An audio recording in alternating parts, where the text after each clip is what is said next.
प्रश्न में है कि कांग्रेस के दूसरे अधिवेशन की अध्यक्षता कौन किए थे। भारतीय राष्ट्रीय कांग्रेस की सबसे पहले तो बात कर लेते हैं। कांग्रेस की स्थापना 28 दिसंबर 1885 को 28 दिसंबर 1885 को, और संस्थापक जो थे कांग्रेस के संस्थापक है ना, संस्थापक थे ए ओ ह्यूम। और थोड़ा सा इसके बारे में अगर बात करें, एलन ऑक्टेवियम ह्यूम, ये एक पेशे से आईसीएस अधिकारी थे, है ना, रिटायर आईसीएस अधिकारी थे। इन्हीं के द्वारा 28 दिसंबर 1885 को मुंबई में, कहां पर, मुंबई में जो ग्वालियर टैंक है, ग्वालियर टैंक, इसी ग्वालियर टैंक के अंदर में एक महाविद्यालय था जिसका नाम है तेजपाल संस्कृत महाविद्यालय। तेजपाल संस्कृत महाविद्यालय, इसी तेजपाल संस्कृत महाविद्यालय में 28 दिसंबर 1885 को ए.ओ. ह्यूम के द्वारा कांग्रेस की स्थापना करती है। और इसके बाद इसका जो प्रथम अधिवेशन हुआ ये मुंबई में ही हुआ। प्रथम अधिवेशन की अध्यक्षता जो किया था, प्रथम अधिवेशन की अध्यक्षता किसने किया था? डब्ल्यू.सी. बनर्जी ने, यानी वेमेश चंद्र बनर्जी। किसने किया था प्रथम अधिवेशन की अध्यक्षता?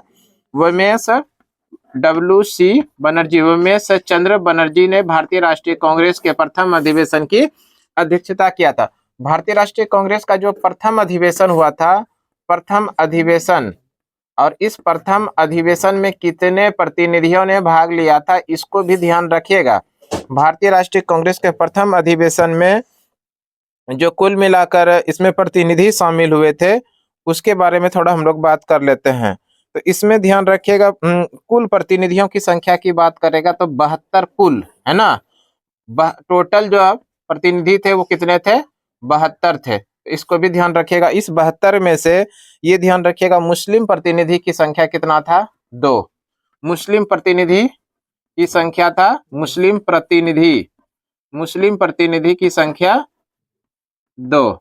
और इसके अलावे ये प्रश्न पूछा जाता है कि प्रथम अधिवेशन में, यानी कांग्रेस के प्रथम अधिवेशन में कौन शामिल नहीं हुए थे? कौन शामिल नहीं हुए थे? कौन शामिल नहीं हुए थे? और वहां पर जो ऑप्शन दिखाई पड़ेगा सुरेंद्रनाथ बनर्जी। कौन ऑप्शन क्या दिखाई पड़ेगा? सुरेंद्रनाथ बनर्जी। इसको आंसर कीजिएगा आप लोग, है ना।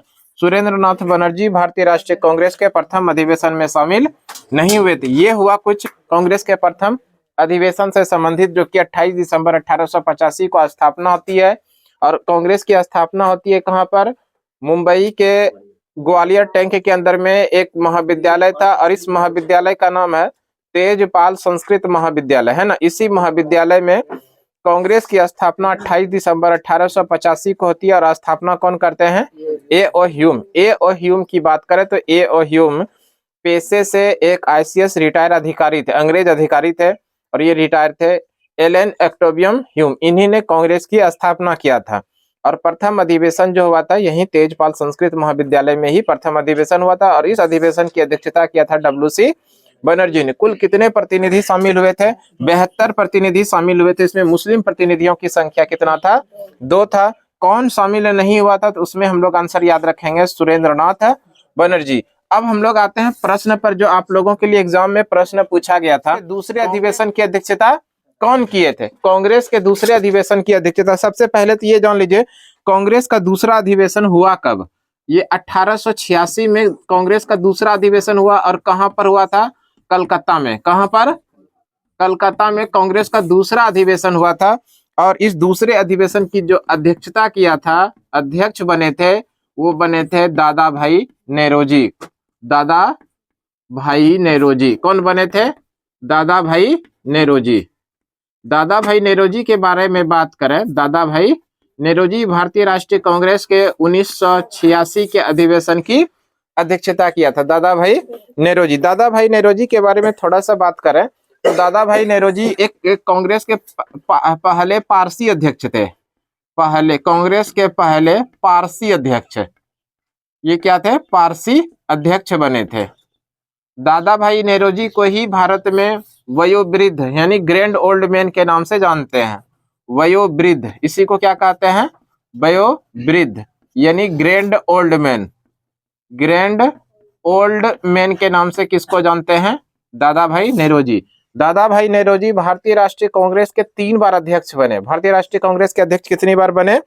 पहली बार तो बने थे 1886 में, जो कोलकाता के अंदर हुआ था। दूसरी बार जो ये अध्यक्ष बने ये हुआ था 1893 में, और 1893 में कांग्रेस का जो अधिवेशन हुआ था ये लाहौर के अंदर हुआ था, लाहौर। और इस यहाँ पर भी अधिवेशन की अध्यक्षता किसने किया था? दादा भाई नेरोजी ने। और तीसरी बार जो अध्यक्ष बने 1906 में, जब भारतीय राष्ट्रीय कांग्रेस का कोलकाता अधिवेशन हुआ था, इस अधिवेशन की भी अध्यक्षता किसने किया था? दादा भाई नेरोजी ने। तो इस तरह से इसको भी ध्यान रखिएगा। भारतीय राष्ट्रीय कांग्रेस के अध्यक्ष दादा भाई नेरोजी कितनी बार बना है?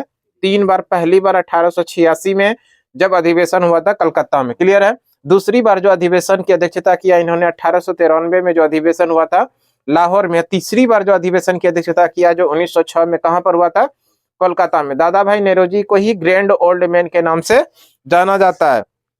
दादा भाई नेरोजी के बारे में थोड़ा सा डिस्कस कर ले। दादा भाई नेरोजी हाउस ऑफ कॉमन्स यानी ब्रिटेन के संसद में सदस्य बनने वाले पहले भारतीय है ना। हाउस ऑफ कॉमन के सदस्य चुने जाने वाले पहले भारतीय हैं।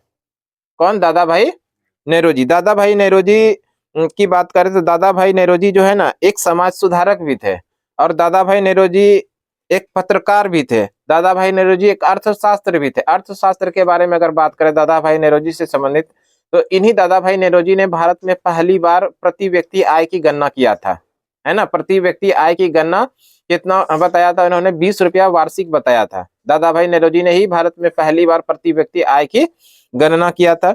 और अगर बात कर लें, अर्थशास्त्री हो गया। दादा भाई नेरोजी ने एक प्रसिद्ध पुस्तक दिया un British rule in India, है ना। धन के निष्कासन का सिद्धांत किसने दिया था? इसी दादा भाई नेरोजी ने दिया। दादा भाई नेरोजी ने एक प्रसिद्ध एक पत्रिका निकाला था जिसका नाम है रस्तगुप्तार पत्रिका। रस्तगुप्तार पत्रिका का भी प्रकाशन किसने करवाया था? दादा भाई नेरोजी। दादा भाई नेरोजी ब्रिटेन के यानी हाउस ऑफ कॉमन के सदस्य चुनने जाने वाले पहले भारतीय। इस तरह से दादा भाई नेरोजी एक समाज सुधारक भी थे, एक पत्रकार भी थे, एक अर्थशास्त्री भी थे, एक राजनेता भी थे, है ना। और यही दादा भाई नेरोजी भारतीय राष्ट्रीय कांग्रेस के दूसरे अधिवेशन जो कि कलकत्ता के अंदर हुआ था 1886 में, इस अधिवेशन की अध्यक्षता किया था। क्लियर है। ये कुछ इंपॉर्टेंट फैक्ट हो गया कांग्रेस से और कांग्रेस के दूसरे कांग्रेस से संबंधित जो प्रश्न बनते हैं महत्वपूर्ण अधिवेशन, जैसे मान लीजिए 1907 का जो अधिवेशन है सूरत का अधिवेशन। इस सूरत अधिवेशन में कांग्रेस 2 दलों में विभाजित हुआ था। इस तरह से कई महत्वपूर्ण अधिवेशन हुए हैं कांग्रेस के, जहां से कि एग्जामिनेशन के अंदर में प्रश्न 100% देखने के लिए मिलता है, निश्चित रूप से देखने के लिए प्रश्न मिलता है।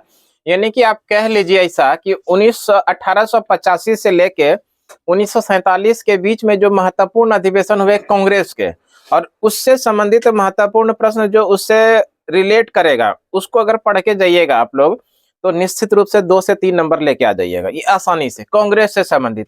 और ऐसा एक भी एग्जाम नहीं हुआ जिसमें से कि जीके जीएस पूछता और कांग्रेस से प्रश्न नहीं पूछता हो, नहीं पूछा है। ऐसा हो ही नहीं सकता। कांग्रेस से निश्चित रूप से सवाल पूछता है। कांग्रेस को जरूर ध्यान से पढ़िए। अब आप लोगों के लिए एक प्रश्न है। कांग्रेस का अधिवेशन तो हम लोग देख लिए, शुरुआत का 2 अधिवेशन। पहला अधिवेशन 1885 में मुंबई में, जिसकी अध्यक्षता क्या था? WC बनर्जी यानी वेमेश चंद्र बनर्जी ने, जो एक बंगाली थे, है ना। दूसरी तरफ में दूसरा जो अधिवेशन होता है, दूसरा अधिवेशन होता है 1886 में, और ये अधिवेशन कहां पर होता है? कलकत्ता में। और दूसरे अधिवेशन की अध्यक्षता तो कलकत्ता के अंदर हुआ ही। अब आप लोग बताइएगा कांग्रेस के किस अधिवेशन की अध्यक्षता गांधी जी ने किया था? कांग्रेस के किस अधिवेशन की अध्यक्षता गांधी जी ने किया था? इस प्रश्न का उत्तर आप लोगों को कमेंट में छापना है। वैसे आप लोगों को जानकारी के लिए हम बता दें, कांग्रेस की अध्यक्षता गांधी जी ने केवल और केवल एक बार किया है, लेकिन कांग्रेस की सदस्यता या कांग्रेस के अधिवेशन में पहली बार गांधी जी 1901 में शामिल हुए थे। कांग्रेस का जो अधिवेशन हो रहा था 1901 में, उसी 1901 के अधिवेशन में गांधी जी पहली बार अधिवेशन में शामिल हुए थे। और उसके बाद से केवल और केवल 1947 तक जितने भी अधिवेशन हुए, उस अधिवेशन में केवल और केवल एक बार ही कांग्रेस के अध्यक्ष बने गांधी जी। वो कब बने और कहां बने, इसका उत्तर आप लोगों को कमेंट में छापना है।